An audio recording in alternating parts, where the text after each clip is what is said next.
గ్రామాన్ని అనుసంధానం చేసే విధంగా ప్రధానమంత్రి గ్రామీణ సడక్ యోజన, అలాగే దాంతోపాటు ప్రతి రైతుకి కిసాన్ క్రెడిట్ కార్డులు ఇవ్వటం, అలాగే ప్రతి ఊరిలో ప్రతి ఇంటిలో దీపం వెలిగే విధంగా అందరికీ గ్యాస్ కనెక్షన్ ఇవ్వటం, అలాగే ఈరోజు మన చేతిలో ఉండే టెలికాం యొక్క రెవల్యూషన్ తీసుకురావడం, అలాగే పనికి ఆహార పథకాన్ని విస్తృత స్థాయిలో చేయటం, అలాగే అనుసంధానం చేయడం ఎంఎన్ఆర్జీఎస్ ఏదైతే ఉందో దాన్ని పెద్ద ఎత్తున అనుసంధానం చేయడం కారణంగా గ్రామంలో అభివృద్ధి జరగడం, ఈ విధంగా అనేక రకాల విప్లవాత్మక మార్పుల కారణంగా ఈరోజు దేశం ముందుకెళ్తుంది.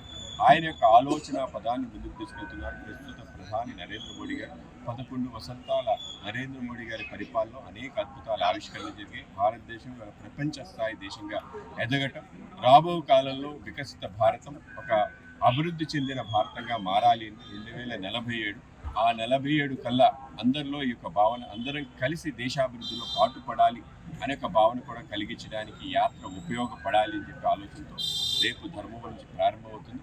ఇవాళ ఖాద్రి లక్ష్మీ నరసింహస్వామి యొక్క కరుణా కటాక్షాలు పొందాలి అని చెప్పి మా అందరికీ దీవించాలని చెప్పి యాత్ర సజావుగా సాగాలని చెప్పి అన్ని ఎక్కడ ఆటంకాలు లేకుండా ముందుకెళ్ళాలని ఆ స్వామివారిని కోరుకోవడానికి మేము రావటం జరిగింది. ఆ విధంగా స్వామివారి యొక్క వైభవాన్ని, ఆయన యొక్క కృపని కూడా మేము పాత్రలేం కనుక సదా ఆ యొక్క స్వామి యొక్క కృప మాపై ఉండాలని చెప్పి ఈ రాష్ట్రం తప్పనిసరిగా అభివృద్ధి పదంలో వెళ్ళాలి.